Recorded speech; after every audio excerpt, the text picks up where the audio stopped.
Okay, in this video, I'm going to show you how to make Mardi Gras purple eyeshadow. This is loose with a pre-made base. So the first thing you're going to do is you're going to add your base. And I get this is TKB texture base, matte base, and you can get this is your pre-made base. So we're going to put one tad.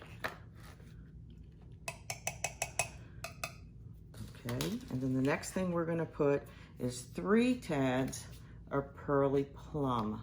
I get this also from TKB.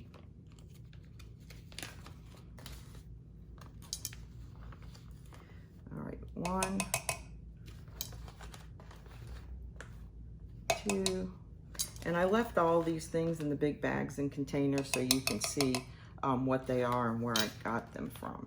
We're going to put that aside, and then I'm going to take this and I'm going to use my whisk and just kind of stir it a little bit. And when you're fooling with mica powders and pigments, it's always good to wear your mask. I just don't do it when I'm making teaching videos. And that's real basic.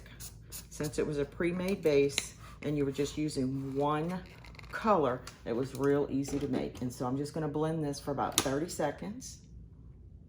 Okay, and basically that's it, and you have eyeshadow. So what I'm gonna do is I'm gonna tap this, and when you're finished, you choose what type jar you would like. So for this, I am just going to, and also too, when you see me take this off, you'll see some of the powder come out. That's why you need to wear your mask, because it floats in the air. Okay, and so what I'm gonna do is I'm just gonna put a tad in this container so you can see what it looks like.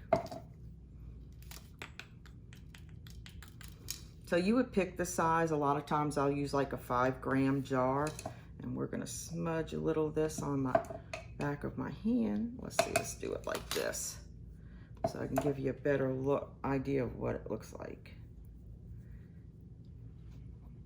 And that is my Mardi Gras Pearly Plum Loose Eyeshadow. Okay, thanks.